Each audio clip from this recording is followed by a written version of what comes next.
Hello,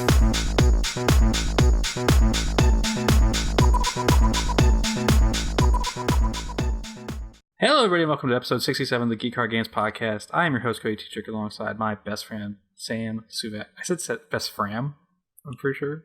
Hey, man. Frames forever. Best friend, Sam Suvek. Sam, how's it going? Good. I want to find out what a fram is. I'm sure it's a slang term for something. Like, I'm sure it's a British slang. For some reason, I'm thinking it's like a pasta thing. Fram? A pasta? Yeah. I'd be okay with being compared to pasta. Yeah, pasta's pretty good. Yeah. So, Sam, got a little bit of housekeeping. First off, you're rocking a stellar shirt. Let's show that off for the camera. Okay, here's my Geek Pride shirt. Get my thing out of the way there.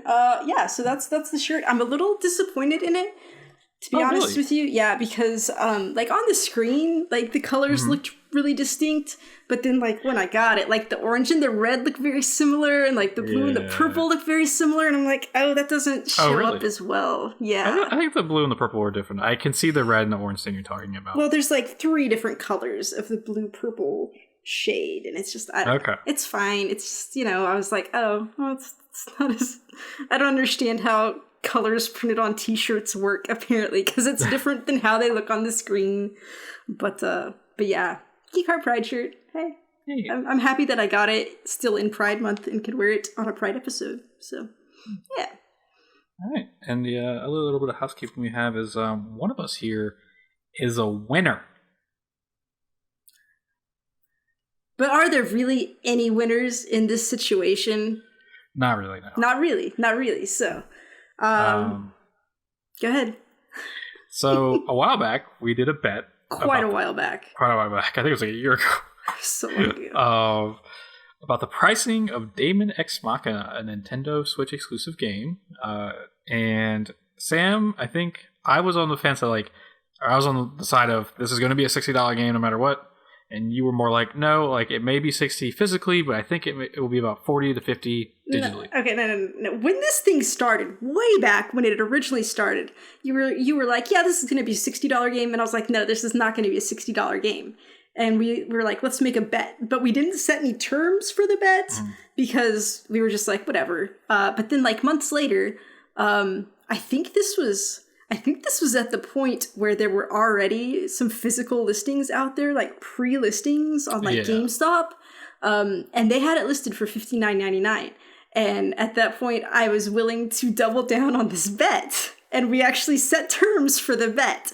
And that's when you said it would be a $60 game. And I decided it would be a $40 game.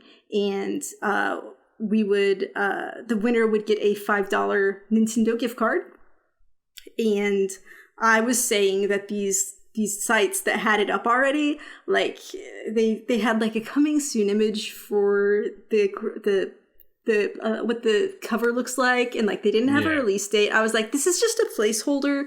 Like they don't know what the price is going to be. Like it could go down. Like I'm not trusting in that. I wasn't going to trust in it until I saw an official Nintendo digital page saying this is the price.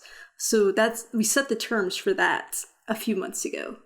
And now finally, the bet has been resolved because the store page for Nintendo's Daemon X Machina doesn't have the price yet for the digital, but on that voucher program they have where it's like you can pay $100 and get like 2 $60 games, it's got this stuff coming up, and it lists Daemon X Machina for $59.99. So Cody has won the bet, but as we said, like I don't think there's any winners because I don't believe it's a $60 game, so people buying the game are not winning, and I don't think the game is going to sell as much, so I don't think the publisher and Nintendo are winning as much. So, and this is based on, I played the demo, and Byron also played the demo, and he agreed with me that it was not a $60 game. So, but Nintendo does what Nintendo wants, so. Everything I've seen from it, like, it looks like an interesting game, but I do agree, I don't think it should be $60. I'm going to be very interested when reviews roll around, because like it does seem like a cool game that I would love to catch on a sale. But yeah, once again, I'll probably be 2 years from now because Nintendo and their sales are kind of kind of bad. Oh, that my face wasn't about it going on sale. It was like, it's not even worth buying it on sale. was my face. Damn. So, I really didn't like it, but that's fine. That's fine. Yeah. So, but hey. I will use that $5 wisely. I hope so. So this sale may be over, but still, like, I loaded up my Switch because I was like, oh, let me check out what's on the store now, and they had NBA 2K19 for $2.99, and I was like, oh, that's insane. That's like a full price game some places, and I was like, yeah. But I think those 2K games are optimized terribly for the Switch, if I'm remembering correctly. And I think 2K19 got some shit for their microtransactions about, like, haircuts. So everybody's got shit for the microtransactions. True. But Sam, we're a video game podcast. We should probably talk about some video games.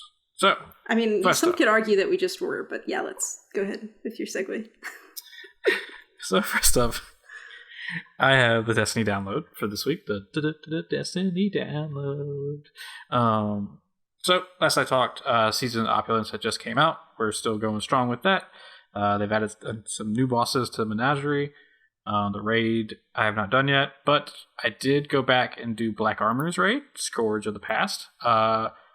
First time I did it, dear God, I lied the entire way through. I was like, yeah, I know what I'm doing. And there's a part where you have to pick up a ball, and like there are like 5 buildings, and the buildings are numbered on a map. I have not seen the map yet, so they're like, go to 3. And I was like, I'm just gonna start running, and they're gonna tell me if I'm going the wrong way. Luckily, I was going the right way. So hey, why didn't you just tell him you needed a little more direction? Where to go? Because people on LFG sites, unless they say newbies welcome, they're kind of like elitist and like, hey, go. But luckily the second time I got Sherpa'd, that's what they call it, by a wonderful gay couple.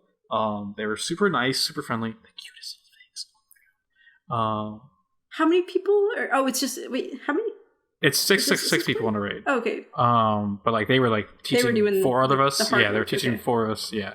Cool. How to do the raid. It was really nice. They were so lovely.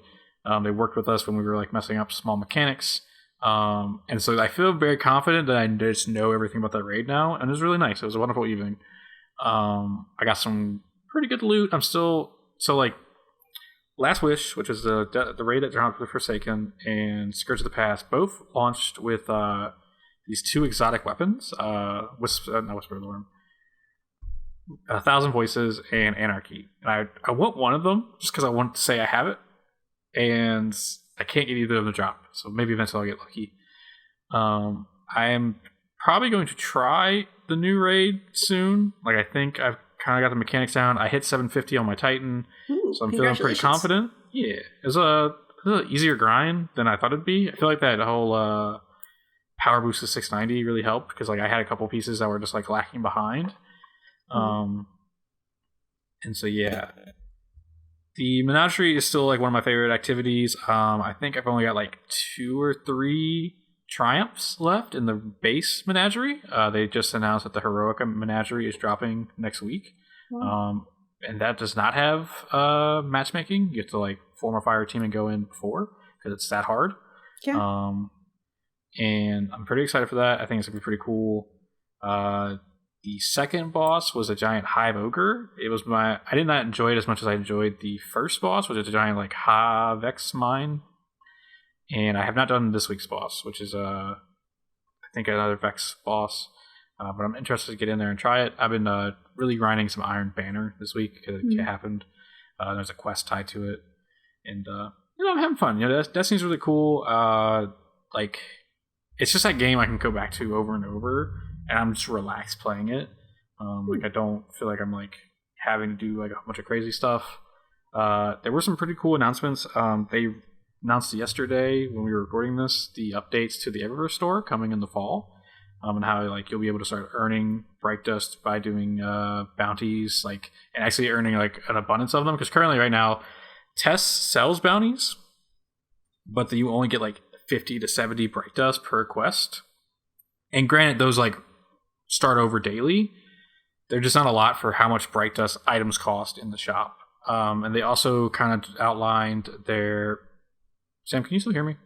I can hear you. You've been frozen pretty much since you started talking about Destiny, which is a shame because we've been on this call for a very long time with no problems, and then as soon as we start the podcast, it freezes. I started getting a phone call, and I was like, it's going to freeze me. They kind of outlined the kind of like transmog thing that's going to be coming to Destiny in Shadowkeep, where these the Eververse armor, which you probably have seen, is now going to start acting like ornaments for gear. So we're like, say you have a piece of armor, it's got great stats on it, but you really love like the Halloween themed Eververse stuff that like made you look like Scarecrow, Tin Man. I think it was Cowardly Lion was what the Warlock's one was. Like say you really like how that looks. Now you can make this armor with great stats look like that. I think that's a really great thing. I'm excited for it. And then they were doing a stream today for Guardian Con, and they kind of showed off some artwork for new guns coming, and it looks really, really cool. I'm excited for that. So yeah, Destiny's just like in a great place, and I think it's going great places, and I'm really excited for it, like everything that's happening. Destiny, just been a blast to play. Nice. I wish you'd made some type of pun there at the end, but that's okay. Destiny's a lot of fun. I'm glad I don't have to be in the shadows about it. Get it? Shadow. No, that was lame. I appreciate you trying. Yeah. So. Sorry. All right, Sam. Why don't you tell me what you've been playing? Okay. Do you want to try to fix the screen? Or we just how bad am I looking? Am I making a dumb face? Or? Yeah. Yeah. So it's not your best face. Okay. Let's try restarting the call. Do I need to? Should I get off as well, or should we just? I'll be right back. Okay. Or wait, hold on. What if I turn off my camera? Oh, getting fancy. Hey, that's better. All right. That's good. All right. Just let me know when I gotta do that. Okay, I'm just gonna write down. I'll just leave it in. I'll take it out of the audio. It's fine. Okay, it's fine. Okay, so we're ending June. It's the end of Pride Month. So I've got one last Pride pick of the week. I will say, like, just overall, it seems like it's been a rougher year trying to find good games that I want to play and talk about for my Pride pick, which is unfortunate because, I mean, there's a lot more queer representation in games, but apparently not quite enough for me. There's not a lot of mainstream, and so I've been going to, like, itch.io trying to find stuff and, like, really very independent stuff. So I'd scouted around and I found this game that I was excited about called like Pinewood Island or something, because it was supposed to be this like visual novel horror story about these people on an island, and I thought it was like had a queer couple as well. But then when I went to go download it, I was reading it and I'm like, this doesn't sound like there's not a gay couple in here. And I couldn't find, and so I googled it and tried to find anything about it, and like nothing I could find was saying that it had any type of LGBTQ plus stuff. I was like, where did I come up with this? Was I just like completely wrong? So I was like, okay, well, I guess I'll try to go find something else. So then I found this game called We Know the Devil, which was on Steam. It was on a Steam list, and it's a visual novel about these girls at a camp that have to spend the night in a cabin and like try to not get killed by the devil. And it also had queer stuff going on. So I was like, okay, this is like close to what I was looking for. Let's play this. And so I started it, and I really didn't care for it. And then I fell asleep, and then I really didn't want to go back and play it again. So I was like, man, this is just really disappointing. So then my final choice here, I decided to go ahead and get this game called The Missing, J.J. Macfield and the Island of Memories, which I'd heard about this before. It's a platformer, and basically you're playing as this girl JJ, and it's kind of like a puzzle platformer, and to get through this stuff she has to like mangle her body in like all kinds of different ways and like cut off limbs and stuff, which is kind of gruesome, and you know, I'm into that. I was like, yeah, this could be cool, but you know, I don't like puzzle stuff as much, so I was like, oh, but there were walkthroughs all over the internet, so I was like, this will be fine. I can look up anything I need to. I'm gonna go for it. So I started, and it is a very queer story. Like, there's a lot going on there. I'm afraid you're frozen again. Oh dear, it's fine. You look very stoic about what I'm talking about. Obviously, you're starting. Yeah, there we go. So basically, it starts out, JJ and her friend Emily are going camping on this island, I guess. And like, they're, talking blah, blah, blah. They have a nice little kiss, and then they go to bed. And then in the morning, Emily's missing. And so the whole game is JJ going and trying to find Emily. And I thought she was just going to be missing, and, you got to look. But like at the beginning and then at various parts, you see Emily running, because there's also this kind of like shadow monster woman who's chasing her. And she's a pretty cool character design, because it's kind of like this black and white art style, kind of similar to like the Ring girl, like, what I'm talking about her. Yeah. But like, she has this kind of Swiss Army knife blade, I guess, that she's gonna come attack with. But when she comes after you, she like flips over and like walks on her hands and like is holding the blade in her feet or something. So it's really unique and spooky and fun. So you're going through looking for Emily. Sometimes you encounter this mystery thing that's trying to kill you, the spirit. And you're just going through, and you do have to do these. Some of it's fun when you dismember yourself, which sounds weird. But like, sometimes there'll be like a saw blade, and you'll like walk into it and you'll just like lose an arm or something. Sometimes you'll jump on the saw blade because you need it to like propel you in pieces up to this ledge that you couldn't get to if you weren't dismembered.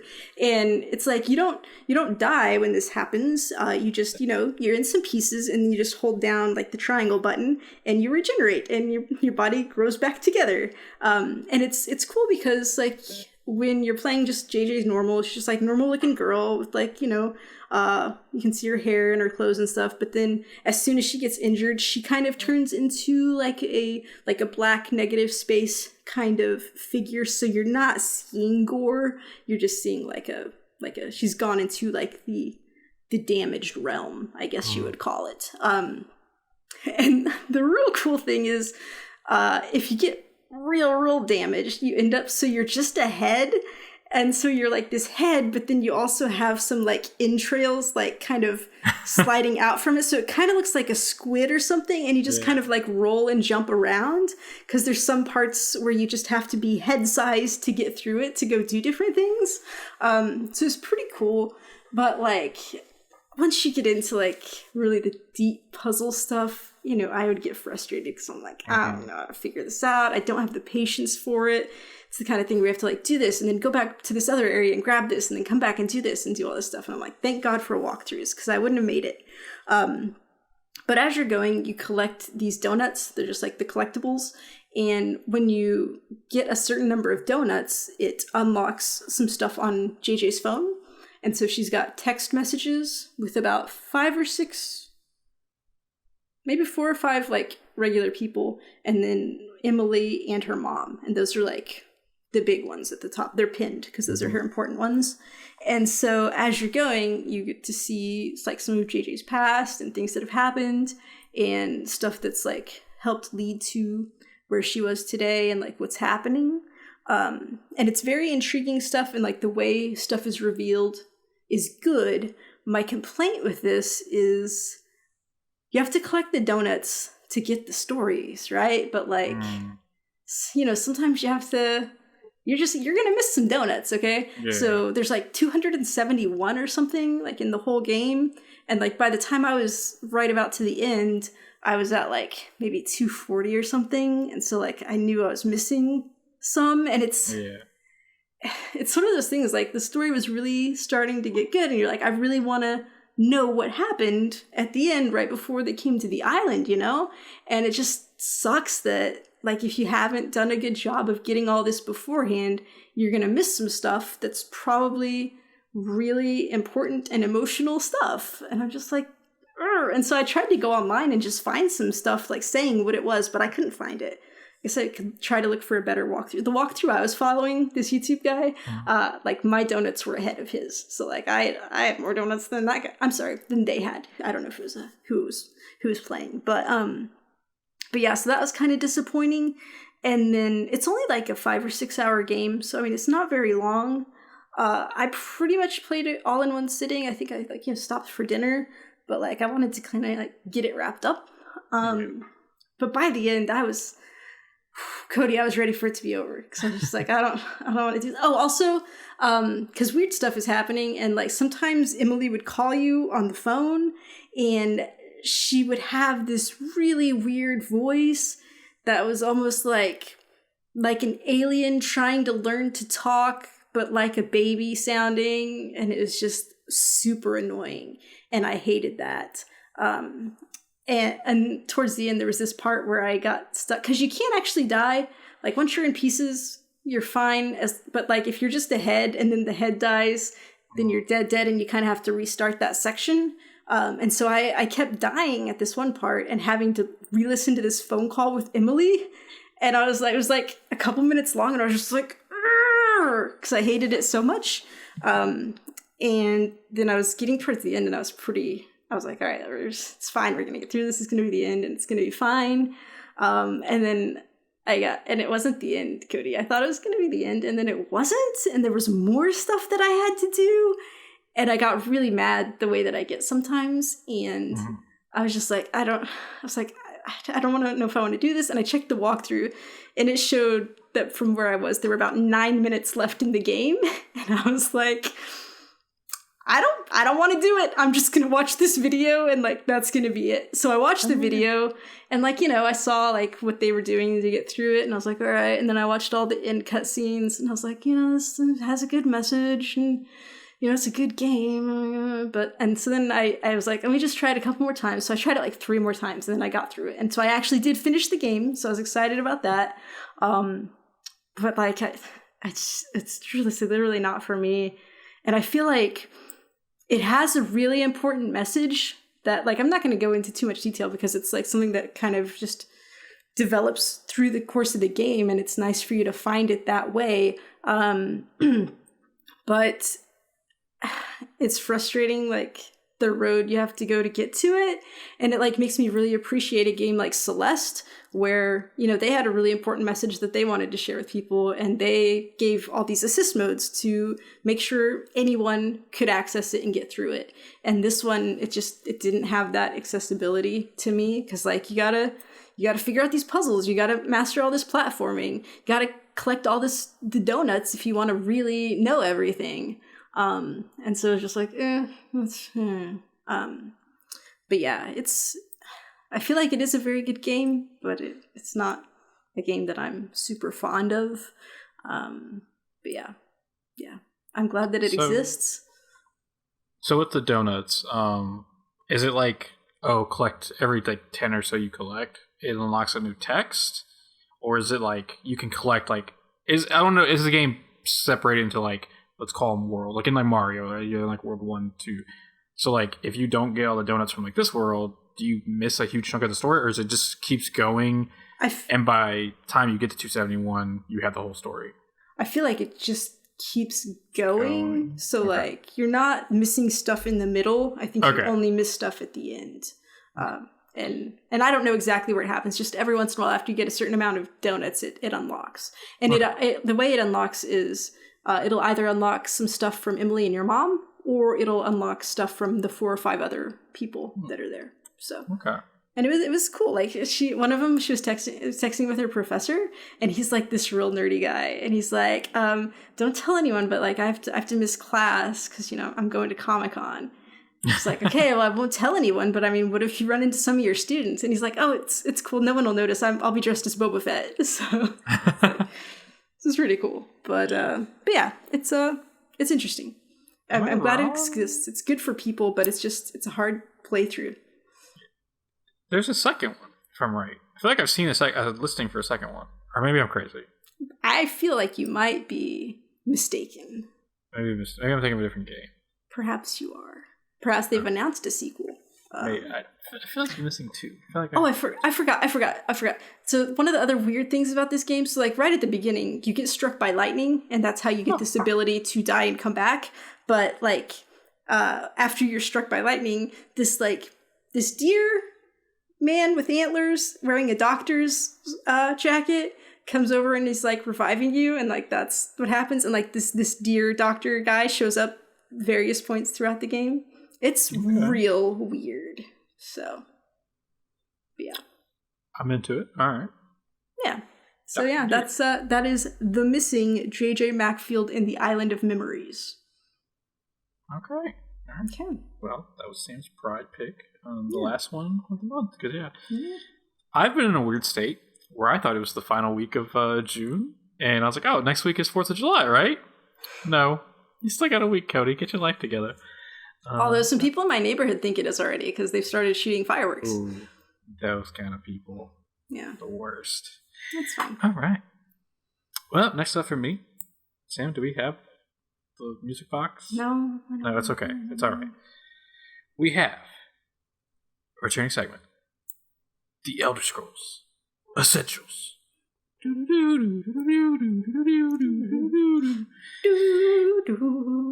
So, Ellisware has dropped. The Necromancer's alive. There's dragons. There's Khajiits. You said the Necromancer's alive. Ha ha ha. So, with this update, I was like, all right, I'm playing a Necromancer. So I made mine. And I think, so off the bat, I think if you want to get into Elder Scrolls Online, I think you should definitely buy the Ellisware update because it has the best intro to an expansion and it gets you into the game. I think it's been I remember playing ESO when it first launched, and I think this. We had a cat in the back. She heard the Khajiit. She's here now. Oh, she said you call for a Khajiit. The intro teaches you very the base combat and really well. It's really nice. So what happens is your character wakes up, you're at a palace, and they're like, oh, you were attacked by a dragon. Dragons have been unleashed. Your character survived a dragon attack. You were one of the last survivors of this attack. And then they're like, oh, let's make sure you're okay with some combat. And then they go through and teach you the combat, and which is helpful because there was some stuff I forgot. I forgot that blocking and then doing a heavy attack stuns the enemy, which is really handy to have, especially when you're playing a caster like me. And then the follow-up is they send you into kind of a little mini dungeon-y area. And as you're walking through, they have all kinds of armor, all kinds of weapons, because what's very big in this game is picking a weapon and sticking with it because you unlock skills with that weapon. So I knew I wanted to play a mage class that was using what in Elder Scrolls Online is as a destruction staff. So I went and found one, started using it, which is really handy. Usually you're stuck with a two-handed sword until you can find a weapon somewhere, which kind of sucks if you really want to play that caster type and you're stuck with a two-handed sword, and that's how you're going to do a lot of your damage. So that was really nice. I think it's a wonderfully designed intro part of the game that really helps you out, and it really introduces you to the issues going on in Ellisware, with the dragons are out there, but also necromancy is a very big thing, and you're one of the good necromancers, but people still refer to you sometimes in a negative light because you are a necromancer. I don't know if they call you, so in, when you're talking to characters, they call you Walker. I don't know if they mean Walker because you survived a dragon attack, or that's a term for necromancers. I haven't been able to put that together yet. Are you sure it's not just your last name? It's your dude named Walker. Oh, maybe. You don't know? So I'm playing through the intro stuff, and I get past everything, and they're kind of all right, go meet Abner Tharn. He was the guy he was the mage in the trailer from E3. He's kind of he's leading the fight against these necromancers and the dragons currently, because he kind of set them loose. So wait, the bad necromancers are teamed up with the dragons? Yes, because they are partnered with Abner Tharn's sister, and she just came up into Ellisware and was this is my place now. So it's a whole it's something. It's pretty cool to make an alliance with the dragons. Yeah, I mean, hey, Yeah. Smart thinking. And he's like, all right, well, like, you need to go find this guy. And so, like, I'm doing something differently where, like, I'm not just mainlining the main story. I'm doing all the side quests along the way. Like, that's how I'm going to play this game. Because it's a lot of fun. There's a lot of cool stuff, as I'm about to share with you. So the first side quest I find is for, in Elder Scrolls Online, there are solo dungeons called delves, where you go into, like, a dungeony, like, in other, like, MMORPGs, but you're by yourself. And so it's kind of a challenge, but, like, it's rewarding. Like, you get a lot of XP from it. Like, I started this one at, like, level 2, and I was finished, and I was level 5, which is a lot of XP for one little thing. Yeah. So I walk up to this lady, and she's all like, how am I going to get the book? I don't know how to get the book. And you walk up, and you're like, oh, hey, how can I help you? Like, do you need some help with something? She's like, oh, you can go give me the book. And you're like, what? She's like, I want to raise my dead pet. Aww. And it's like, oh, okay, this is pretty sweet. And like, but like one of the character like options for me was like, oh, like, you know, this is like necromancy, right? And she's like, no. Like our church has rules against it. This is just like a advanced form of magic. And like the dialogue option was like, I'm a necromancer. This is necromancy. And she's like, no, just go give me the book. Like, go. And so you go and you find out that like her partner tried to raise his dead friend, and the dead friend ate the pet because he raised him as a zombie, and the zombie ate the pet. And then so the partner had to kill both the dying pet and the zombie. And I was like, this is really fucked up. I just want to get this done with. And so you walk out, and she's like, I can't wait to raise my pet frog. And I was like, wait, what? There's a pet tiger in there. What's happening? I was so confused. I was like, okay, whatever. So I guess there's a pet tiger somewhere that got eaten for no reason. I felt very bad about it. Are you sure it's not just a tiger named Frog? Oh, maybe. I didn't think about that. That'd be pretty interesting. Mm-hmm. So I got through that and was like, all right, that was interesting. And so I'm going through, I started doing the main story stuff, and it's like, oh, hey, dragons are here. You survived one. But along the way, so the big update to Elsewhere is that there are now dragon bosses just out in the world, right? And like the whole point is like team up with a group of people in the area and go fight them. I was level 4, and I was like, I'll give this a whirl. And so I walked up, threw a fireball at it, was like, nope. I did like 0 damage and got hit by a fireball, almost died. Now you know how I feel all the time when I'm underpowered. Yeah. So turn around and start walking off. 30 minutes had passed of me playing this game, Sam, and I get a trophy that says Dragon Killer. It counted that I did 2 damage. I'm a little bummed because I think I may have gotten loot from that dragon, but it was so far away at that point. I was like, I can't go back and get it now. Whatever. And so the Necromancer is a lot of fun. The class itself. So like, it's not like a traditional like in Diablo 3, that Necromancer class, like you're summoning pets and like hordes of undead. This one's more like you are summoning skeletons, but they're not like permanent pets. I think there is an ability where you get like a skeletal mage that follows you around, but it's not permanent. Like it's eventually going to die. Instead, you're using corpses to kind of like empower yourself. Like if you cast a certain ability over top of a corpse, it gets an improved buff. If you cast this, it's one called like Blast Bones, and like I raise a skeleton from the ground, and it chases after enemies, and like one of the things is like if it explodes near a other corpse, it does like double damage. My favorite current ability is I get to throw a flaming skull, but on the 3rd cast, it does more damage. And then my favorite is called Ricochet Skull. It bounces, and like it does this cool like little animation of it just bouncing in between enemies. So for like huge groups of mobs, like it's really cool looking. It's a very impressive visual, and I'm enjoying that kind of like. Because I played at Nightblade before this, so I was up in the melee and like stabbing stuff. But like I said, I'm like in the back and I'm like throwing like fireballs from my staff mixed with like casting stuff to do it. And I just unlocked this ultimate ability. So every tree has an ultimate ability, and the one for the kind of DPS Necromancer is this giant like they call it a flesh abomination. It's like just a giant like creature made of flesh, and it rises from the ground and it just starts pounding its fists. And then it does like a super smash. Just kills everything like instantly. It's so nice. I love it. And I'm having a blast with it. I the Destiny stuff is really ramping up, so like I've been playing a lot more of that. But I'm enjoying Elder Scrolls a lot, and I had probably one of my favorite quests of all time come up. So I'm approached by a guy in a city called Mizik Thunderboots. He's Khajiit. One of my first options was to ask, "Why is your last name Thunderboots?" Would you love to hear his response? Absolutely. I chose the name Thunderboots because I am a detective. I must protect the innocent. That is why I am Thunderboots. Okay. What? At least Khajiits are pretty. All right. Yeah. Oh. He's like, "Oh, I've been hired to help find this man's daughter. Would you like to help me?" And it's like, "Yeah, cool. I'm in." And so he's like, "Oh, go ask him where he last saw his daughter." And so you walk into this house, and something's off. I can already tell. Because he's got a table, and there are cats, like Aloy, surrounding the table. Like, they're sitting at the table, like, eating food off the table. And I'm like, there's something weird about this guy. That's a lot of fucking cats.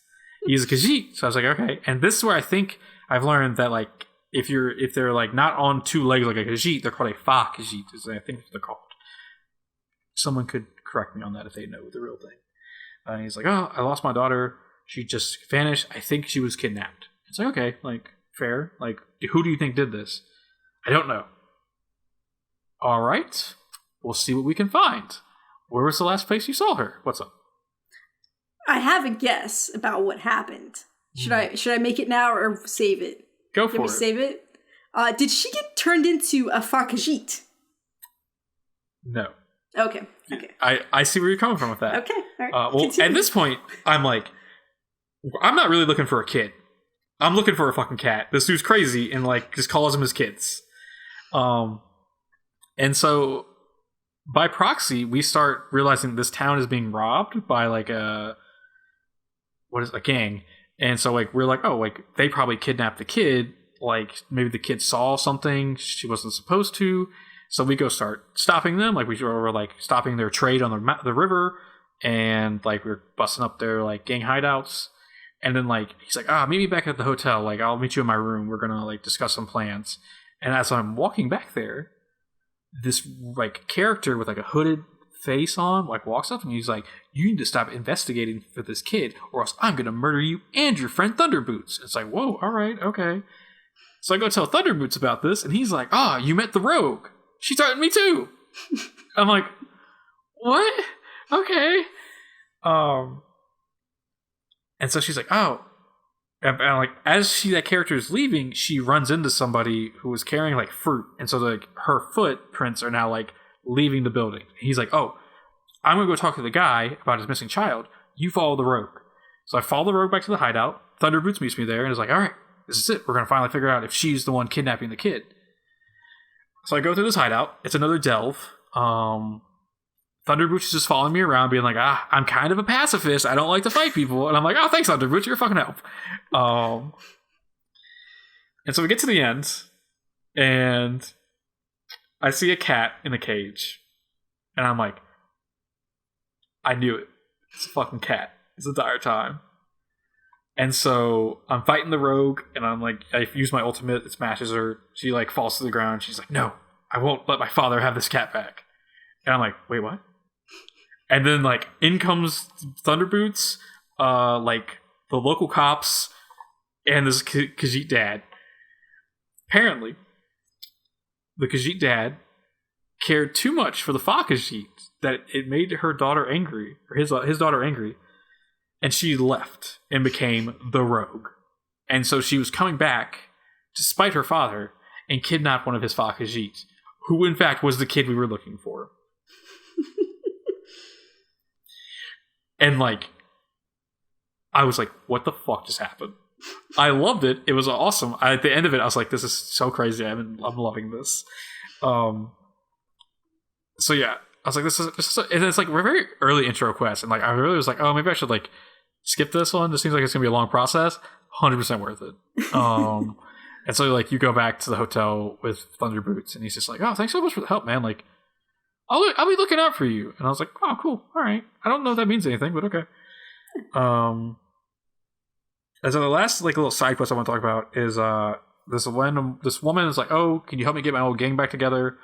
And one of her gang members is called Serene. And I don't know how this works because there are Khajiit who like are full on like upper like 2-legged. There are like Fa Khajiit, which are just like little cats. There are like these hulking like monster looking Khajiits that walk on all fours and like talk to you. And then there's like Fa Khajiit, but they're a little bit bigger, but they can talk. And Serene is one of those. Okay. Serene is a drunk. And likes to cast magic when drunk.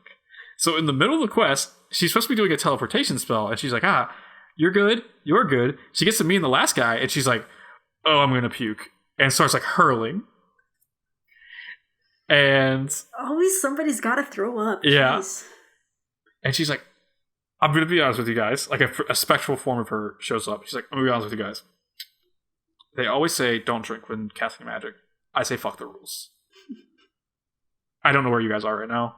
You're gonna have to find your way back to us. And it disappears. I'm like, thanks, Serene. You're really good. I like you a lot.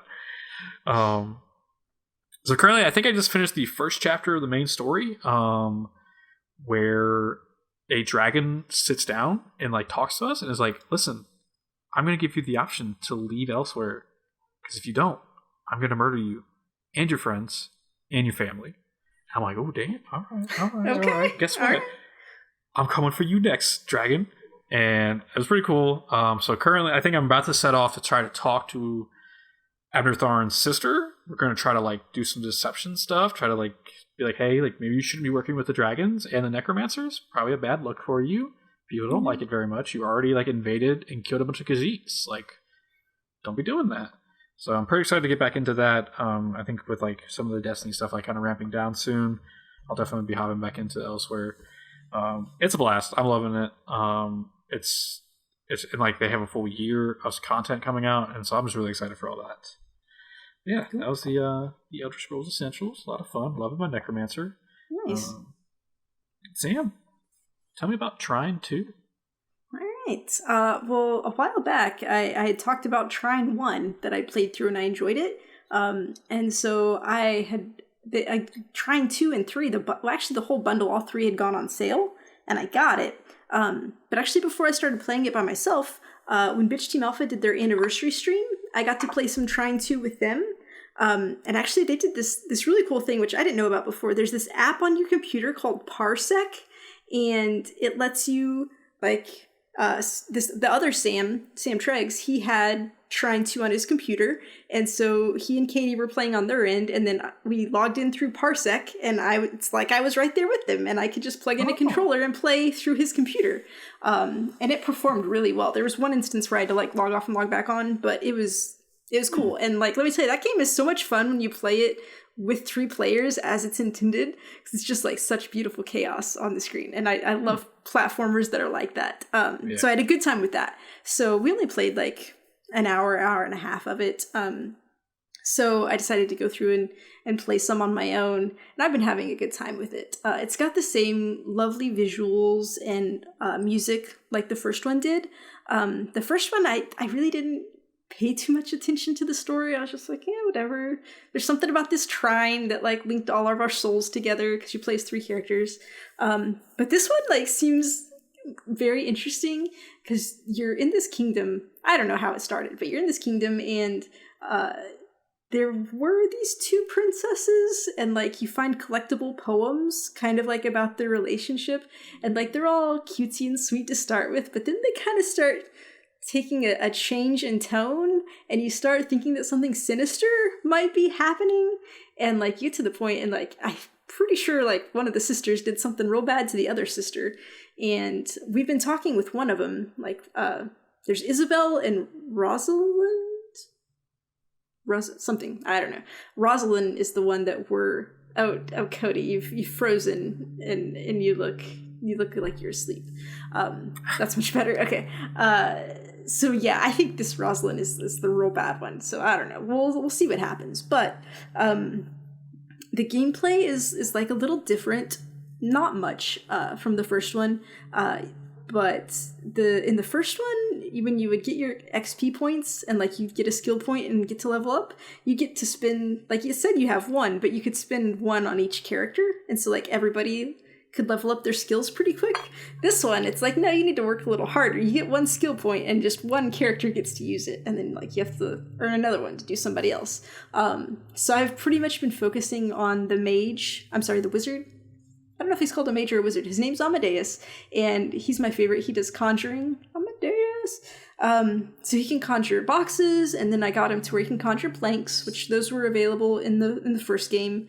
And then he's also got abilities where now he can levitate enemies, or he can, if he draws a box like above an enemy, it'll fall down and trap them in the box.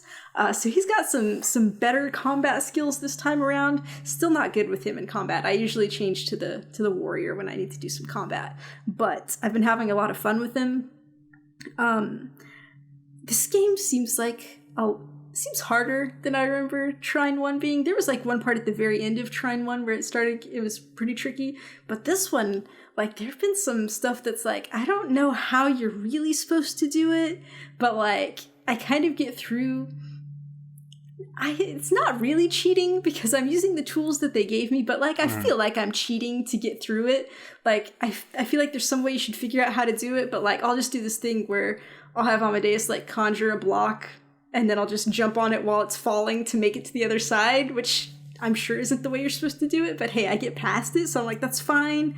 I ran into this like vine creature that will eat you. It's like, you can't fight it. It's just like, if you walk by, it eats you. So I'm like, I'm sure there's some specific way you're supposed to get through this, but like, I couldn't figure it out. So I'm like, okay, well, Amadeus, he's gonna like conjure 2 boxes and then a plank on top of it, and he's gonna hide under that plank and just like slowly move across the screen until he gets across, and that worked. Like, that seems like cheating. Later, I was looking at the skill tree again and realized that the thief, she has a skill where she can go invisible for a brief amount of time. I'm like, oh, that's probably the skill I should have had to get past those things, but that's fine.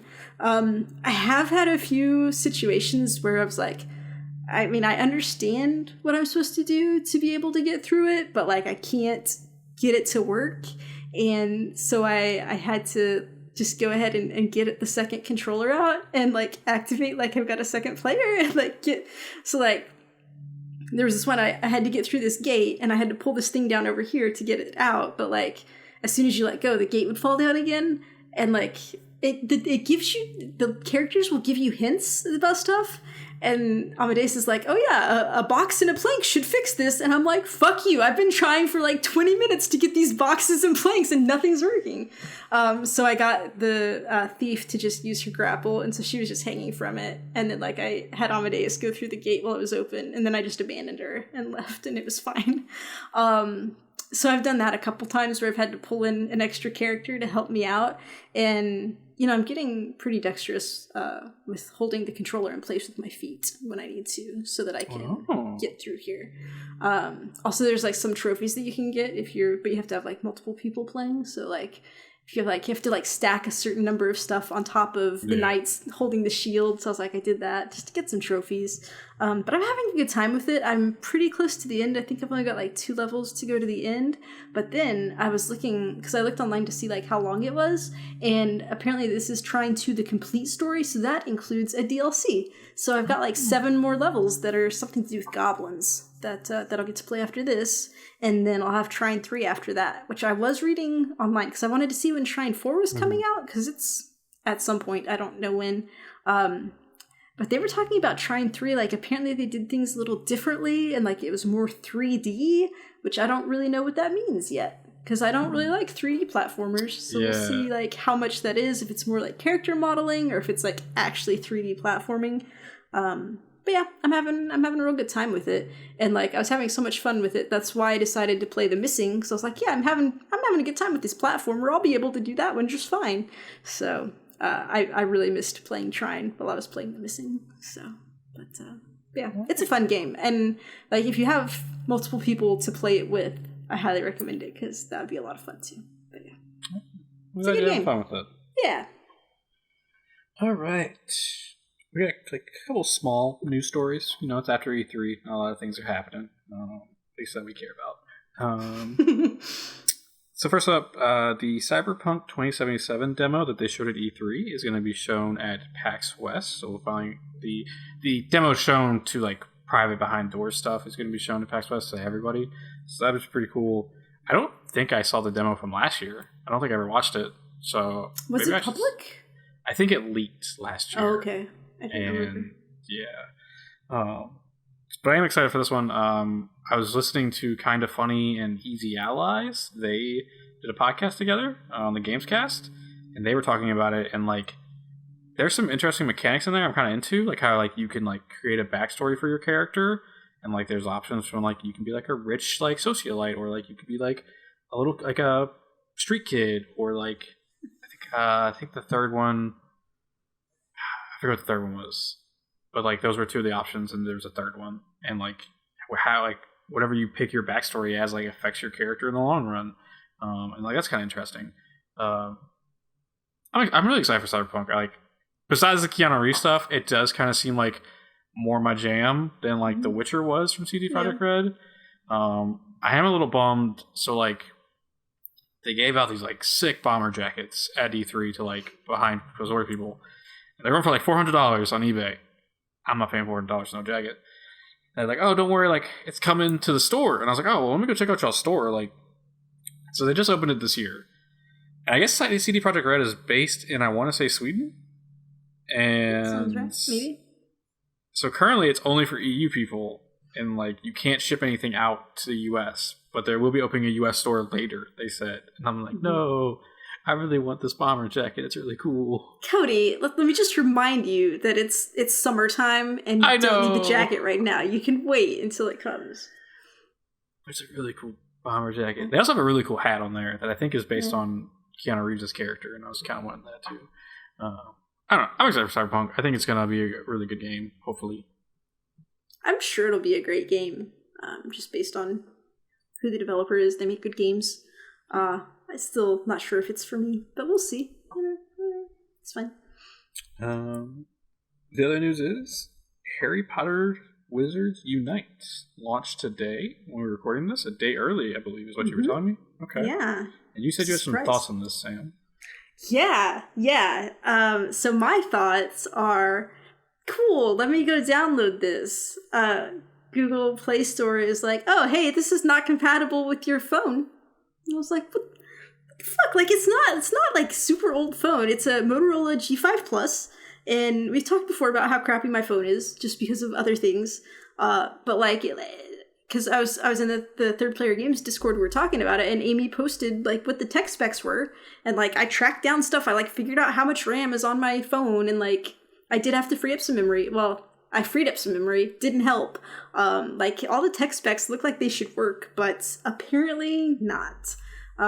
So I know like sometimes mobile stuff is just certain brands or whatever are not compatible with stuff, or maybe later they will become compatible, but I'm just like, I was really disappointed because, you know, I've played Pokemon Go on the phone and done stuff like that. It's the same company. You would think it would be similar, but no. So no Magic for me in the time being, which is unfortunate. I did hear that like you can pick whichever house you want to be in, and it doesn't affect your gameplay at all, because they wanted everyone to be able to do stuff with their friends and not have it divided by houses. So that's cool.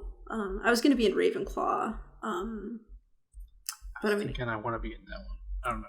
It's where the cool kids are. So it doesn't matter, because not playing it. I think I'm going to give it a go. I like, we were talking, I like the movies. Couldn't get into the books. Like, I just couldn't sit down and read them when I was younger. Yeah. So I'm interested in it. And like, you know me, I love Pokemon Go, so maybe this will make me want to read the books. Who knows? I mean, you don't need to. You watch the movies. It's like, you get the story. It's fine.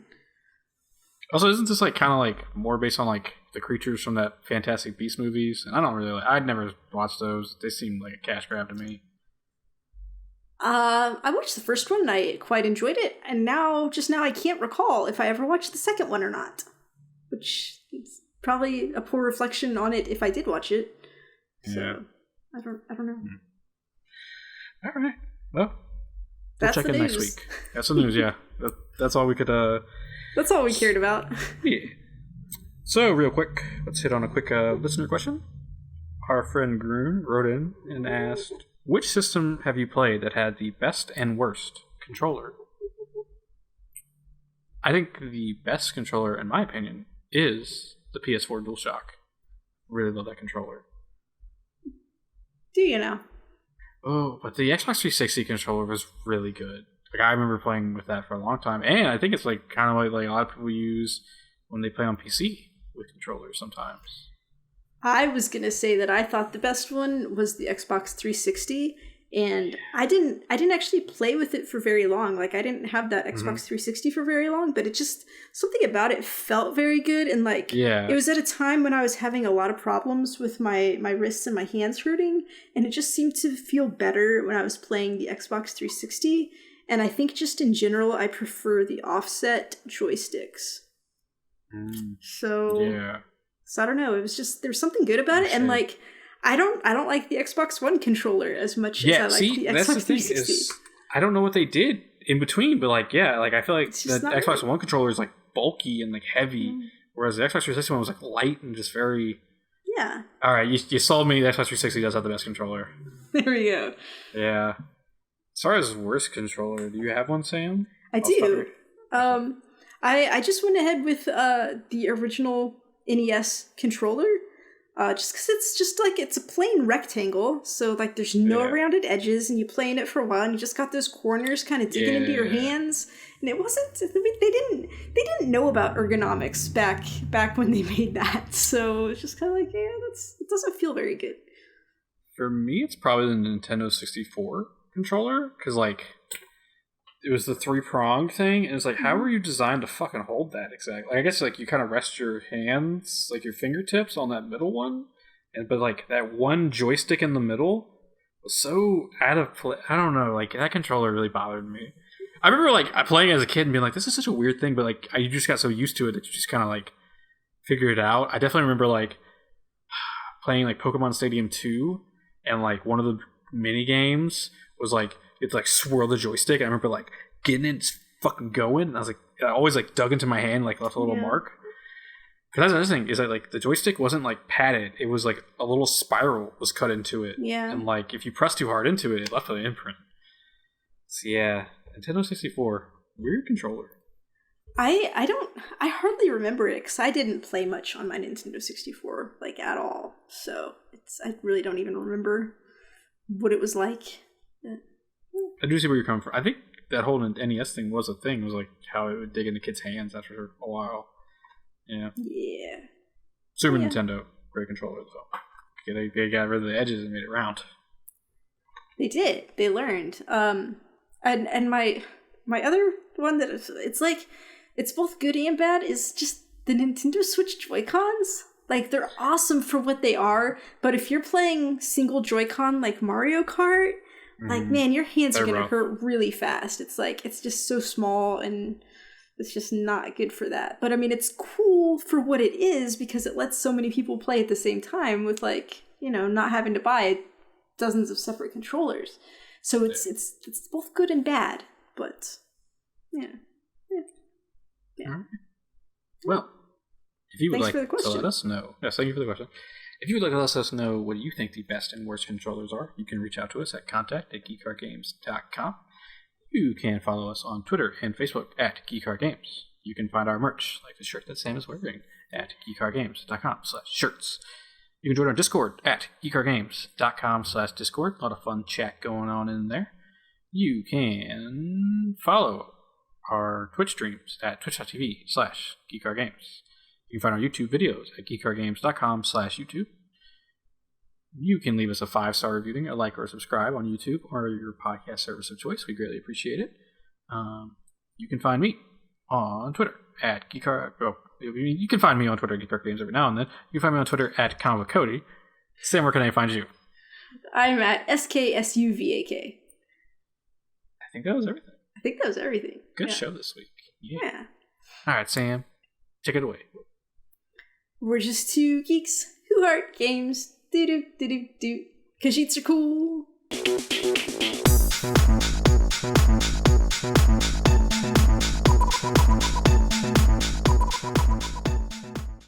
Okay, Cody, I have something that I wanted to talk to you about. Okay. So at work today, I was talking with a buddy of mine, and he's like, "Yeah, I gotta go try to mow the lawn tonight. It's super hot, but it'll be fine. I'll do my Pedialyte and have my electrolytes, and I'll be good to go." And I was like, "Huh." I was like, "Wait a minute. So you just drink some Pedialyte?"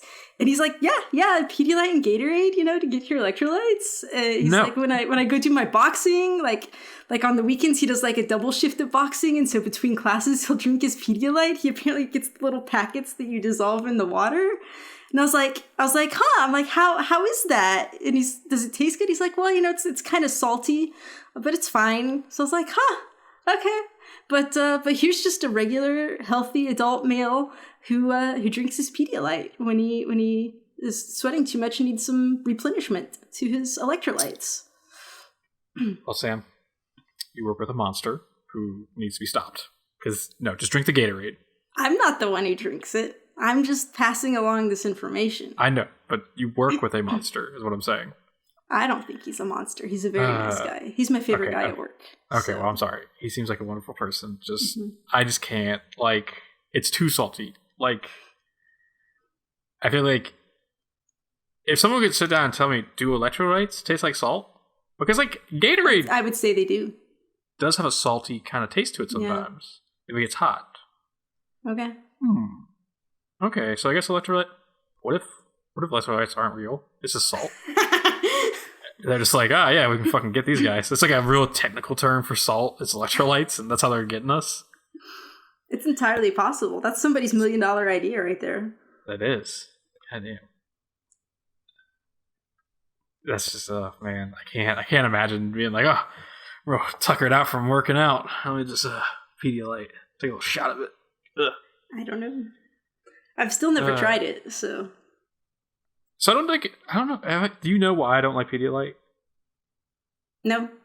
So when I was younger, I do, but I forgot. Sick. I was very sick. Yeah. I had stomach ulcers and it was bad. And so one of the things they tried to get me to drink because I was I couldn't keep food down, stuff like that.